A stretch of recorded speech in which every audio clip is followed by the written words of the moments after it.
It's bad. It's not good. But his eye is a little bit more closed. Days has passed and he still can't see. Of course he couldn't see on the night. He still can't see. Tom Aspinall's father, Andy, has publicly blasted Dana White and the UFC for negligence and broken promises. He's furious that Tom is paying the price for something that wasn't his fault, while others face no consequences. For Andy, this is about fairness and respect. Families watch their fighters suffer, and he refuses to stay silent until the UFC makes real changes. I'm just bothered that my kid's got a job that he likes and he wants to do it, and he's been fouled in a contest. The guy who fouled him, no consequence to him, and now there's a consequence to Tom. And hopefully it'll be... Andy Aspinall spoke with heartbreak about watching his son suffer until he could no longer fight, leaving the entire team helpless. His message was clear. Fighters who break the rules and cause serious injuries must face real consequences. Yet, the UFC has done nothing. What frustrates him most is the lack of action to prevent career-ending incidents. Andy isn't asking for special treatment, just justice, consistency, and reform to protect every fighter before another career is lost. His warning is urgent. The UFC must act now, before it's too late. It was horrendous. Because our main guy, who we all work with and round and are with every day, couldn't see, and you saw the mood he was in. So upset and so grieved. And Cyril, I'm sure, the same, but he fouled. There's a consequence, or should be consequence, to fouling, and he's not got a consequence. And I'm not saying he should have. The UFC have got some rules that what will it take to change those rules? Will it take somebody's eye being poked and falling on the floor? I don't know if that's a thing. I'm sure it's not, but what? Andy Aspinall directly accused the UFC of putting profits ahead of fighter safety. He pointed out that simple fixes, like adopting Pride's old glove designs, could help prevent injuries like Tom's. Yet the organization refuses to act. His question cuts deep. How many more fighters must suffer before the UFC makes real changes? The message struck a chord with fans who are increasingly concerned about fighter protection. Is it the money that, people won't watch the fights because they're not as exciting, because the gloves are not as good? I don't know the answer. The old Pride gloves were different, but something, from my point of view, needs to be done in the sport to stop happening what happened on Saturday night. Michael Bisping made it clear that Tom Aspinall is the victim, injured by an illegal eye poke, accidental or not. He criticized Dana White's mishandled press conference remarks and voiced frustration over the UFC's ongoing pattern of ignoring such incidents, leaving injured fighters to face the consequences alone. He shut the hell up because Tom Aspinall was the victim of a foul. He wasn't the guy that went out there and fouled Cyril Gane. It was unintentional, and Dana White was asked about that at the post-fight presser. How do you determine unintentional versus intentional? His response was, I don't know. No matter what you do with the glove, they're going to happen. And the reality is, how do you do that? Okay, unless you know Cyril Gane says beforehand, I'm going to foul him, I'm going to poke him in the eye. Unless you hear someone say that, it's always unintentional. I don't think any fighter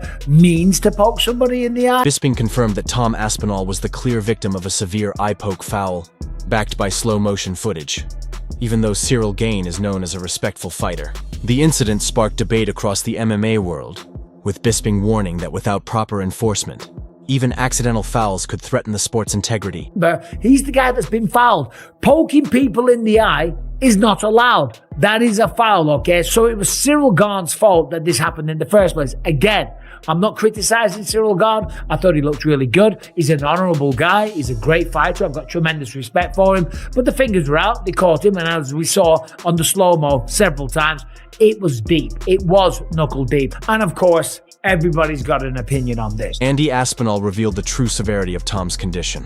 His right eye can see only shades of gray, and his left eye is also damaged. Medical tests confirmed a serious injury with no clear recovery timeline. This isn't a minor setback. It's a career-threatening blow. One moment Tom was chasing championship glory, and the next, he's facing the possibility of permanent vision loss, something no fighter can ever prepare for. He kind of basically did the same as the guy that we saw over there, said, it's bad, it's not good, but his eye is a little bit more closed than it was. His right eye still can't see anything. He said it's just grey.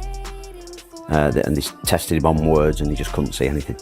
His left eye, 50%, he went down about 4 letters and then it's couldn't see the letters. So one's Michael Bisping fiercely dismissed accusations that Tom Aspinall faked his injury. He made it clear that no fighter would ever pretend to suffer blurred vision days after a bout, calling such claims disrespectful and baseless. Bisping directly confronted critics who accused Tom of making excuses, reminding everyone that fighters risk everything inside the octagon. His message was blunt. Mocking a legitimate injury only shows how disconnected some fans are from the brutal reality of this sport. Good. Okay. So, given that a few days has passed and he still can't see, of course he couldn't see on the night. He still can't see now, unless we're all assuming that Tom Aspinall's lying, that he's making this up, right? Come on. That's a stretch. That's too much. That's absolute nonsense, okay? There's no way the guy's doing this. You can go home and say, right, it's been a while. He's recovered now. I'm really annoyed. Let's run the fight back. But he's not saying that. He's saying that he still can't see. And if he can't see 3 days after, I guarantee he couldn't see on the night of the fight. That's why he was saying it, okay? So saying that the man was looking for a way out, it's just... Wade Plemons didn't hold back, claiming there's real bad blood between Dana White and Tom Aspinall. He pointed to Dana's cold, dismissive tone at the press conference as proof. Despite Tom being the heavyweight champion and the injured party, Wade suggested the tension runs far deeper than it appears, possibly influencing how the UFC handles anything involving Tom behind closed doors. Post-fight press conference with Dana White after Tom Aspinall gets poked in his eyes, and again, not his fault, can't really do anything about it, and can't continue fighting because he can't see. Wade didn't stop there. He dug deeper, suggesting Dana's issues with top fighters, especially heavyweights, go beyond money. He hinted at a bigger pattern: ego, control, and power. A chilling thought. Maybe the UFC's biggest problem isn't the rules or the gloves, but how much control one man truly has over the sport. Dana White having issues at the top of the food chain, especially with his heavyweight champions, and I'm going to get into what I think is exactly why. It's not just money, it's part of it. Ariel Helwani voiced deep concern over Tom's vision problems, noting it's not a manager speaking, but a worried father. He condemned any talk of rushing Tom back, calling it absurd. His message was clear: no fight, no comeback is worth risking permanent damage. Tom's father, not his coach or his manager, it's his dad, who is also his coach and manager, but most importantly his dad, saying that he can't see still is obviously very concerning, and you hope that he'll be able to make a recovery at some point. But that's why all this talk about, like, put him on the MSG card in December is crazy, right? It's just absolutely crazy. Oh, man. Anyone questioning him. And you know, PC, we live in a world where it's like the more you tell people, the more people think you're bullshitting in a weird way, right? Like, oh, look at them trying to like paint this picture. I appreciate the fact we don't get this kind of transparency from anyone. Like, most people are hiding for a week or so after something like this. So I appreciate the fact that they're putting this out, and obviously urge everyone to check out the whole thing. And Jackman pointed out the impossible spot Tom is in. If he heals, people doubt him. If he's hurt, they say he's faking. The truth gets lost in judgment. It's a harsh reminder that behind every headline is a real fighter, facing pain while the internet turns his struggle into debate. That video, whatever they believed going in, they're gonna double down on. If he came out and said, look, Tom's fine now, he can fight soon, they'd be like, he was faking it. Now they're like, look, he's still experiencing it. They're like, they're bullshitting, they're just milking it. Maguru reacted in his usual mix of humor and shock, calling the eye poke something straight out of a horror movie. He joked about it, but beneath the laughter, you could tell he was genuinely shaken by how brutal it was and what it did to Tom. I'm distraught. I'm broken. I don't know how to feel about this. But Tom Aspinall, basically, Cyril Gane went bowling and used Tom Aspinall's face as a bowling ball. All he was missing was a thumb in the mouth. I swear. He had 2 fingers up top in each eye, 1 thumb in the mouth, and Cyril was about to bowl a strike with Tom Aspinall. Guru called out fans for treating the no contest like a loss, reminding everyone it ended because of an illegal foul. He said it's unfair how critics are doubting Tom's skills just because the fight didn't end in his usual quick fashion. Watch, but a lot happened aside from the eye poke. Unfortunately, it did end with the eye poke, and that is being like seen as some kind of like loss for Tom. I think the fact that this went past 2 minutes was always going to be seen as some kind of loss for Tom. So unless it went perfect for him, as it usually does, I think anything will be seen as like, this was the worst. Oh my God, he did terrible compared to what he normally looks like.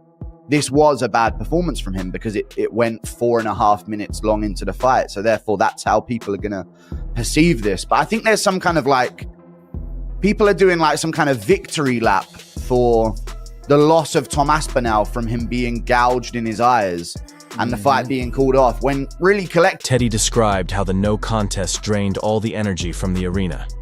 No winner, no closure, just disappointment. The fight was finally gaining momentum before ending abruptly, leaving everyone wanting more, but for all the wrong reasons. Hands. But there's got to be a way with a web glove, with a pliable glove that can pull the fingers together and restrict some of the eye poking, you know, by pulling the hands together, putting them into some sort of, again, proper glove that they still can use their hands when they need to open them, but otherwise keeps them semi-closed and the fingers together to avoid some of these eye pokes. There's got to be some way to do that. But at the end of the day, it was on. Teddy Atlas offered a real solution: redesigned gloves. He suggested flexible, webbed designs that keep fingers closer together while still allowing grappling. Calling the incident tragic, Atlas urged the UFC to innovate and protect fighters before another serious injury happens.